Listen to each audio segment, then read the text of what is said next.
জুলাই যোদ্ধাদের জন্য তো আমি আফরোজা খানম নাসরিন, বরিশাল মহানগর বিএনপির সিনিয়র যুগ্ম আহ্বায়ক এবং সাবেক সদস্য সচিব।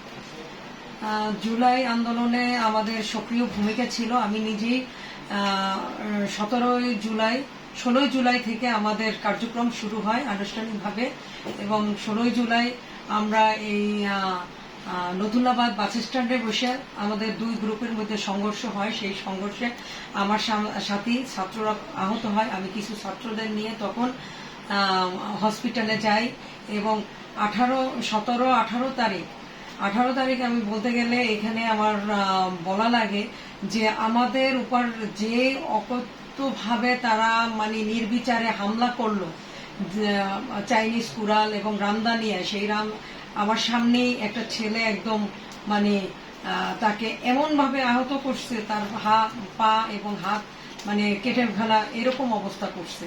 আমি কোন রকম বেঁচে যাই, কিন্তু আমরাও কিছু কিছু আহত হয়েছি। 19 তারিখ কিন্তু আমাদের ভয়াবহ ওই দিন আমাদের কনভেনার সদস্য সচিবের উপর তো নির্বিচারে হামলা করে, আমরাও আহত হই, এবং আমাদের সে সময় প্রায় অর্ধশত লোক নেতাকর্মী সে সময় আহত হয় এবং তাদেরকে মেডিকেলে ভর্তি করা হয়, কিন্তু মেডিকেলেও আমরা তখন চিকিৎসা পাইনি, আমাদের লুকিয়ে থাকতে হয়েছে। এবং 19 তারিখের পর সম্পূর্ণভাবে আমি দায়িত্ব নিই বিএনপির পক্ষ থেকে, এবং এখানে নেতৃত্ব দিই, এবং আমাকে তখন কিন্তু সদস্য সচিব করা হয়। পুরো দায়িত্বটাই আমার উপর ছিল। আমি প্রতিদিনই মানে আমার পালিয়ে থাকতে হয়েছে নেতাকর্মীদের নিয়ে, যে কোনোভাবে আমাদের যাতে মানে অ্যারেস্ট হওয়া যাবে না, অ্যারেস্ট হলে আমরা এই যুদ্ধে আমরা জয়ী হতে পারবো না।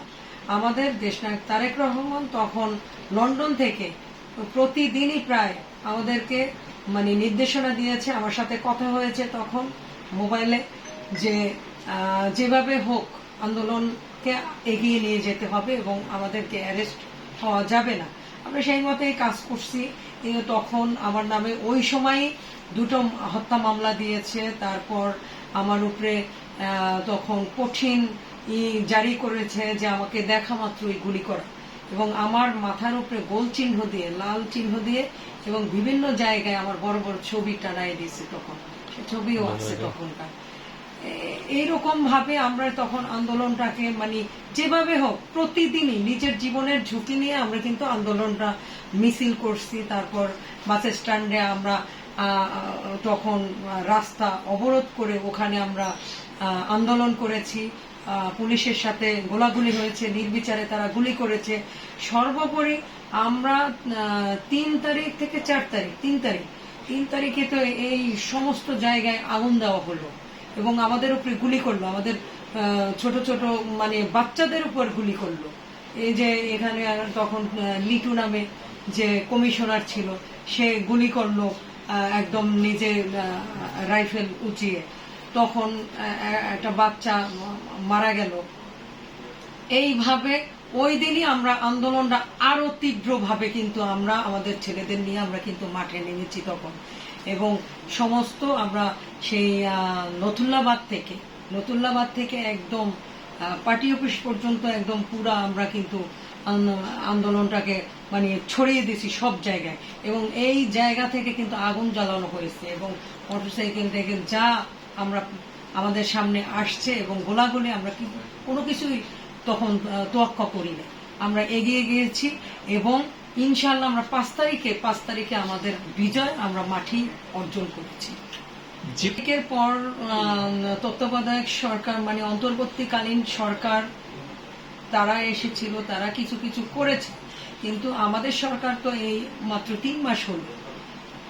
আমাদের 5 তারিখের পর জুলাই যোদ্ধাদের নিয়ে যে আমাদের যে আশা উদ্দীপনা ছিল, সেটা কিন্তু তখনকার আপনার অন্তর্বর্তীকালীন সরকার কিন্তু সেটা পূরণ করেনি।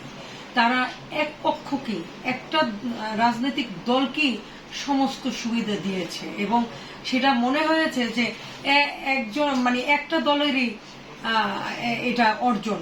অথচ আমরা বিএনপি এবং সর্বস্তরের মানুষ কিন্তু সেদিন আমরা মাঠে নেমেছি, এবং আমাদের প্রায় 1,500-এর মতন আমাদের নেতাকর্মী কিন্তু তখন শহীদ হয়েছে। কিন্তু আমরা আমরা দেখেছি পরবর্তীতে, এই আন্দোলন পরবর্তীতে আমরা দেখেছি একটি পক্ষই সেই সুযোগ ভোগ করেছে এবং এখনো তারা গলাবাজি করছে এবং তাদেরই অর্জন, অথচ আমাদের কোনো কিন্তু এখানে অর্জনটাকে আমরা ওইভাবে আমাদেরকে দেখাতে দেয়নি। তারা এখনো তারা এই যে আপনারা দেখেছেন 2026-27-এ কিন্তু আমাদের এই অর্থ বছরে যে বাজেট পেশ করা হয়েছে সেই বাজেটে কিন্তু জুলাই যোদ্ধাদের নিয়ে অনেক সুযোগ সুবিধা রয়েছে। জুলাই যোদ্ধাদের 3টি সেক্টরে ভাগ করা হয়েছে, শহীদদের এবং আহতদের, তাদেরকে পুনর্বাসনের জন্য এবং তাদের চিকিৎসার জন্য সবকিছু কিন্তু এই বাজেটে আপনার পেশ করা হয়েছে এবং আগামী দিনে ইনশাআল্লাহ আমাদের মনে হয় আমাদের বাজেট সফলভাবে পূর্ণ হবে এবং আমরা চাই জুলাই যোদ্ধারা যারা আমরা যুদ্ধ করেছিলাম আমাদের নামটাও যেন তালিকায় আসে, আমাদেরকে যেন নিরাপত্তা দেওয়া হয়, আমরা যেন জুলাই যোদ্ধাদের যেন সঠিকভাবে পুনর্বাসন করা হয় এবং আমাদের দাবি যারা সেই সময় আপনারা দেখেছেন জুলাইয়ের জন্য যে যুদ্ধ করেছি আমরা, আমাদের নামটা যেন আসে তালিকায়।